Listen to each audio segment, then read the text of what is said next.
রমজানে কি কিয়ামতের আলামত দেখা যায়? কিয়ামতের আগে রমজানে কি ভয়ঙ্কর ঘটনা ঘটবে? রমজান ও কিয়ামত হাদিসে কি বলা আছে? শেষ যুগের রমজান কেমন হবে? রমজান রহমত, মাগফিরাত ও নাজাতের মাস। কিন্তু আপনি কি কখনো ভেবেছেন এই রমজানই কি হতে পারে কিয়ামতের আগে আমাদের জন্য শেষ সতর্কবার্তা? রাসূলুল্লাহ সাল্লাল্লাহু আলাইহি ওয়াসাল্লাম আমাদের অনেক আলামতের কথা বলেছেন।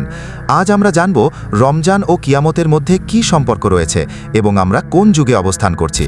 কিয়ামতের আলামতের একটি দিক হল মানুষ গুনাহকে স্বাভাবিক মনে করবে। আজ কি আমরা সেটাই দেখছি না? শেষ যুগের রমজান।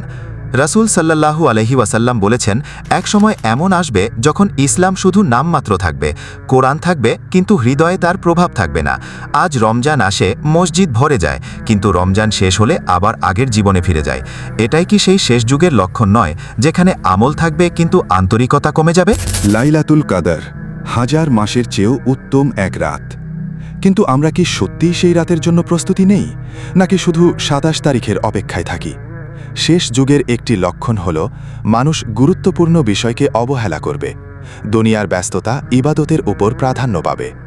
রমজান আমাদের সুযোগ দেয়, কিন্তু আমরা কি সেই সুযোগ গ্রহণ করছি? কিয়ামত কখন হবে তা একমাত্র আল্লাহই জানেন, কিন্তু আমাদের ব্যক্তিগত কিয়ামত অর্থাৎ মৃত্যু যে কোনো সময় আসতে পারে। হয়তো এটাই আমাদের জীবনের শেষ রমজান, হয়তো এই মাসের পর আরেকটি সুযোগ আমরা পাব না। রমজান শুধু না খেয়ে থাকা নয়, এটি আত্মশুদ্ধির মাস, এটি কিয়ামতের প্রস্তুতির মাস।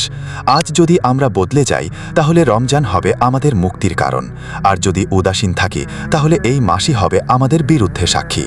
আল্লাহ আমাদের সবাইকে সঠিকভাবে রমজান পালন করার তৌফিক দান করুন, আমিন। ভিডিওটি উপকারী মনে হলে লাইক, কমেন্ট ও সাবস্ক্রাইব করতে ভুলবেন না। People's Question BD.